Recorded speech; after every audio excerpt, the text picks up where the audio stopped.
Jurisprudencia, amparo directo en revisión 1110-2020, recurrente.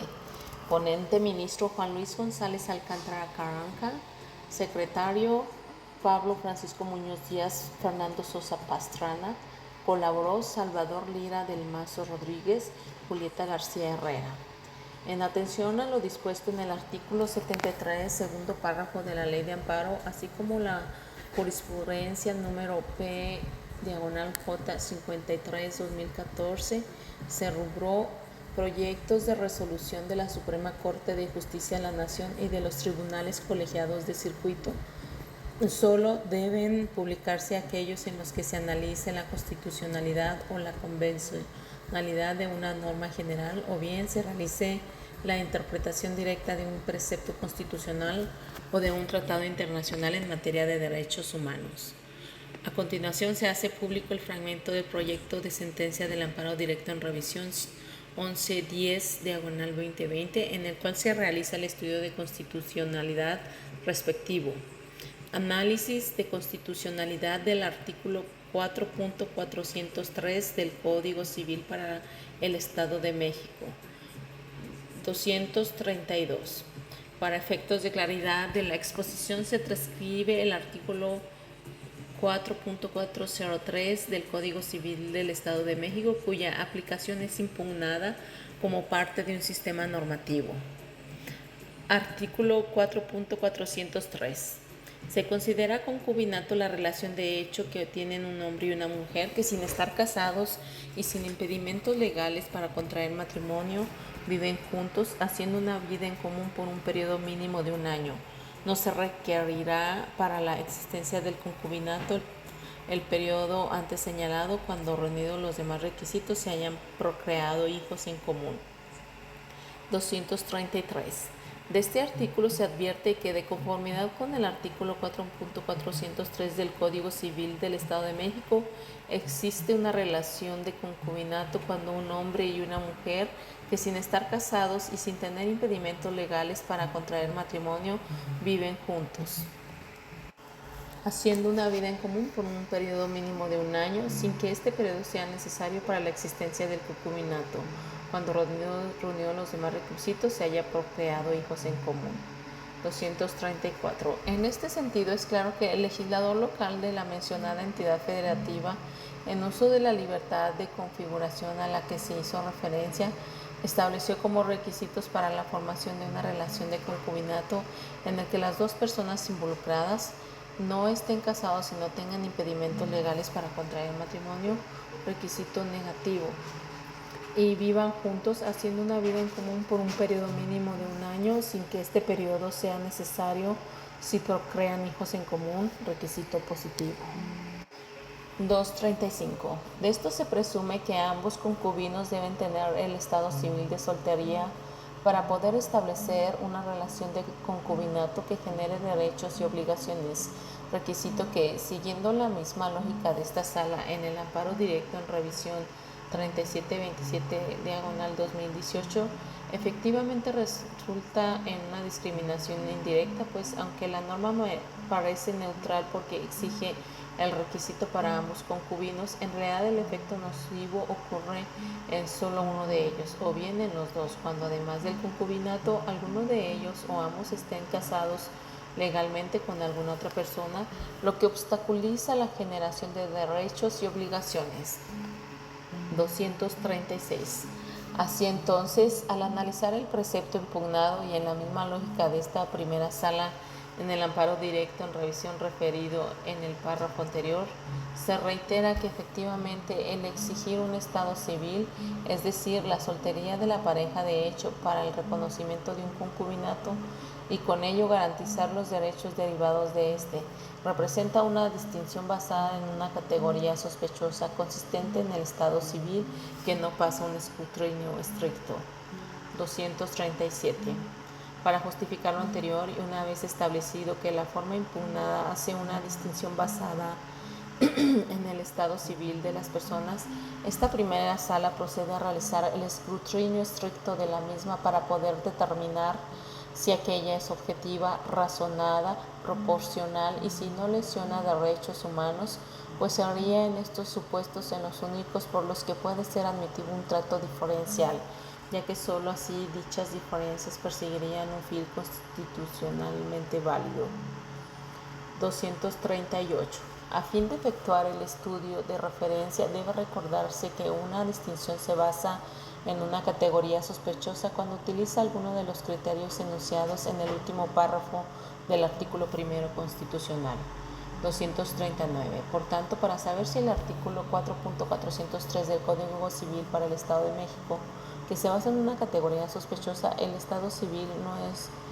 o no constitucional, se debe estudiar a la luz de los criterios desarrollados por esta Suprema Corte para enjuiciar los casos donde se aleguen violaciones al principio de igualdad y no discriminación.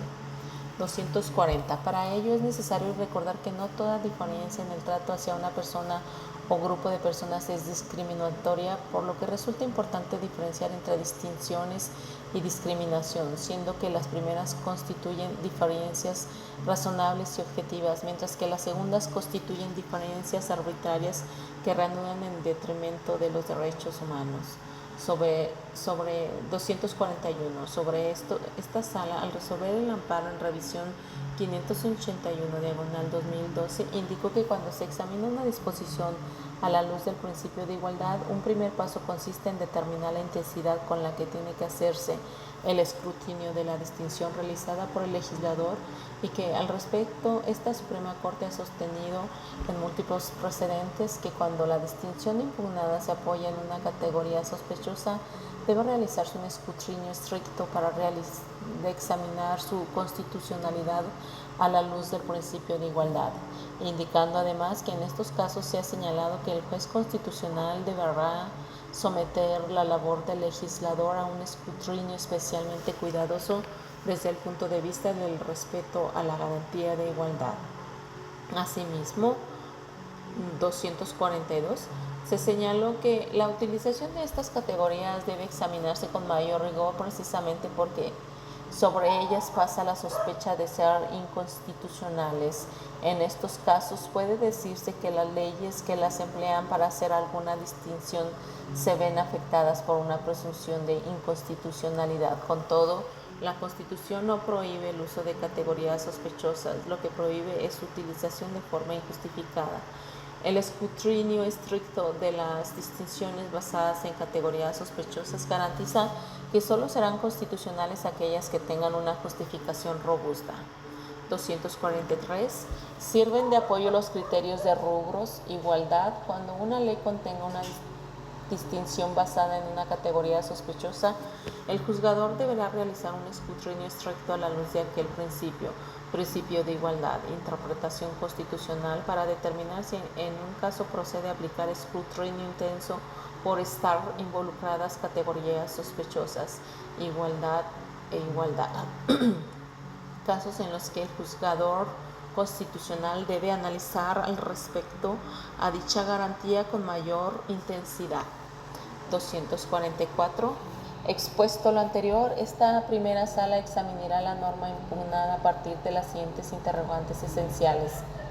Si la opción elegida por el legislador basada en la categoría sospechosa cumple con la finalidad imperiosa desde el punto de vista constitucional, pues dada la intensidad del análisis minucioso, debe exigirse que la finalidad tenga un apoyo constitucional claro, debe perseguir un objetivo constitucionalmente importante. Si la distinción legislativa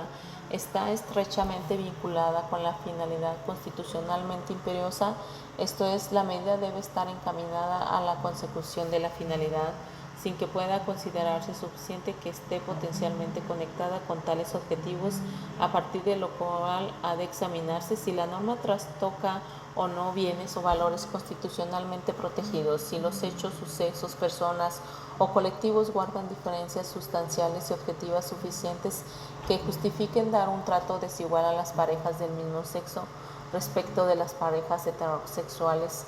y si la distinción legislativa es la medida menos restrictiva posible para conseguir efectivamente la finalidad imperiosa desde el punto de vista constitucional.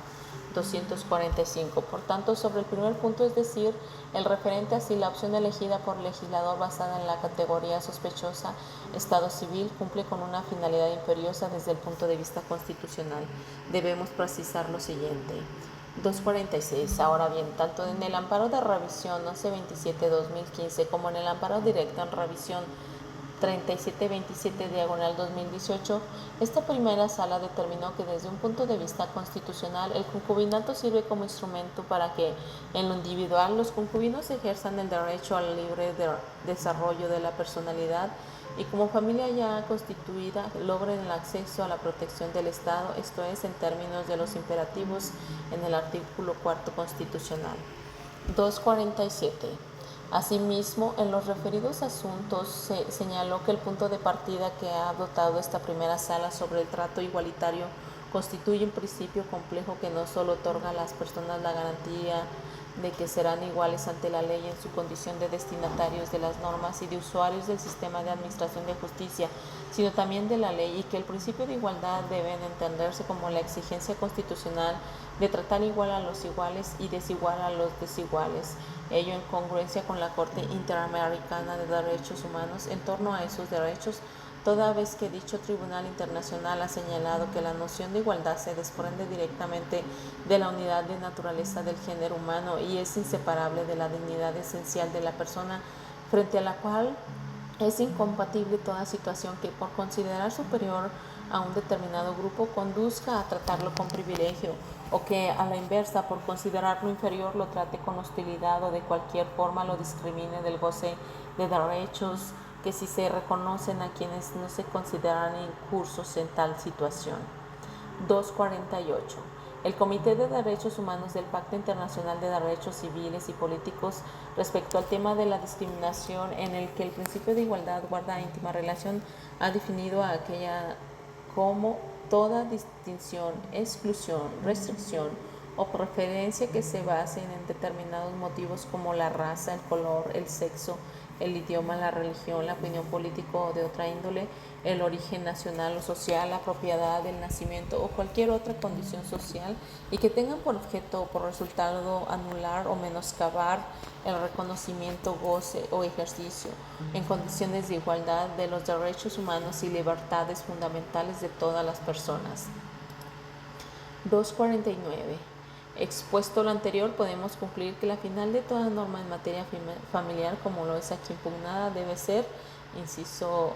A, proteger y buscar la efectividad de los derechos fundamentales de todos los individuos que conforman la familia. Inciso B, proteger el desarrollo y organización de la familia, y, inciso C,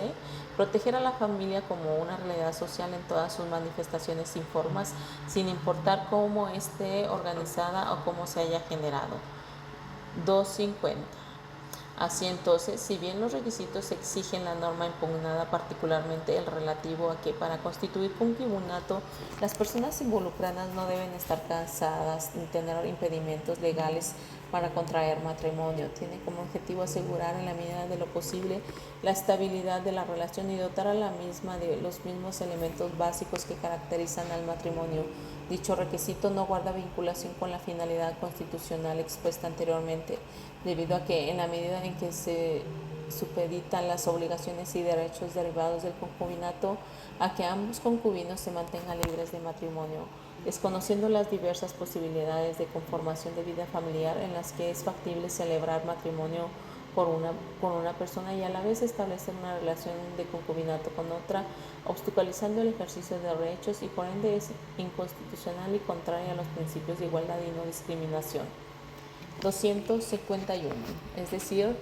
al condicionar el reconocimiento del concubinato a que se cumpla con el requisito de no estar casados ni tener impedimentos legales para ello, también condiciona el reconocimiento de los derechos y obligaciones que derivan de esta unión de hecho, únicamente protegiendo a la familia en matrimonio, excluyendo a otro tipo de parejas de hecho que al convivir de forma constante generan vínculos de solidaridad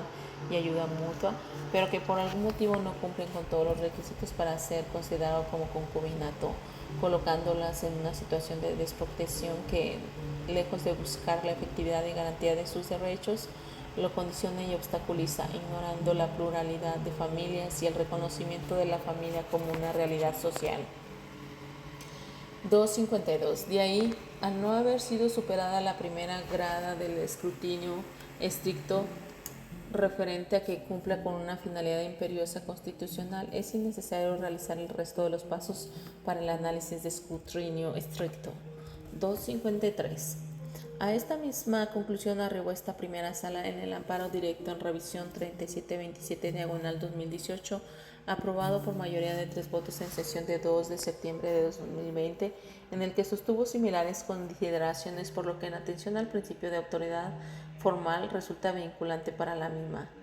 254. En estas condiciones, esta primera sala encuentra que es inconstitucional la porción normativa del artículo 4.403 del Código Civil para el Estado de México, por lo que respecta a la porción normativa, que sin estar casados y sin impedimentos legales para contraer matrimonio. En tanto, se reitera el razonamiento de esta sala al resolver el amparo directo en revisión 230-2014 y el diverso 3727-2018, en los que se sostuvo que no es posible sostener que el goce de los derechos más elementales establecidos para la protección de la familia, entre los que destacan los derechos alimenticios, corresponde en exclusiva a aquellas familias formadas en un contexto de matrimonio o concubinato en términos de ley. 255. Asimismo, se comparte lo expuesto en el amparo directo en revisión 3727-2018, referente a que el precepto impugnado también resulta inconstitucional, pues reitera un estereotipo de género relacionado con el prejuicio al hogar marital, al grado de negarle el reconocimiento jurídico que lo constituye también como una fuente de derechos y obligaciones que forman parte del derecho familiar, por lo que en la presente controversia en el análisis de legalidad correspondiente es preciso atender al método de perspectiva de género. 256. En este tenor, negar el reconocimiento a una relación de concubinato por el hecho de que uno de los concubinos o ambos están unidos con otra persona en matrimonio civil implica la negación del reconocimiento jurídico a la relación voluntaria de constituir concubinato que dos personas sostuvieron en ejercicio de su derecho y libertad de desarrollo de vida personal, así como de la realidad social en la que una persona puede estar en un concubinato con determinada persona y a la vez casado legalmente con otra, por lo que el simple hecho de negar la posibilidad de que un órgano jurisdiccional verifique si a la recurrente le asiste o no el derecho de heredad o no en la sucesión legítima, por el hecho de desestimar la existencia de concubinato bajo dicho requisito, se ocasiona una grave afectación en los derechos humanos reconocidos por la Constitución Política de los Estados Unidos Mexicanos y los tratados internacionales de los que México es parte. 257. Por tanto, es pertinente reconocer dicha realidad, otorgando consecuencias jurídicas a ambos modos de convivencia en pareja, pues lo contrario obstaculizaría sin justificación ni racionalidad alguna los derechos de quien esté en el concubinato con una persona que a su vez celebró matrimonio con diversa persona y que incluso puede ser un hecho oculto para su concubino, afectando no solo a este sino a la familia originada del concubinato, siendo inadmisible bajo los principios de los artículos 1 y 4 constitucionales. 258. Por todas las consideraciones anteriores, esta primera sala se permite resolver que la norma en la porción normativa impugnada es contraria al principio de igualdad y no discriminación.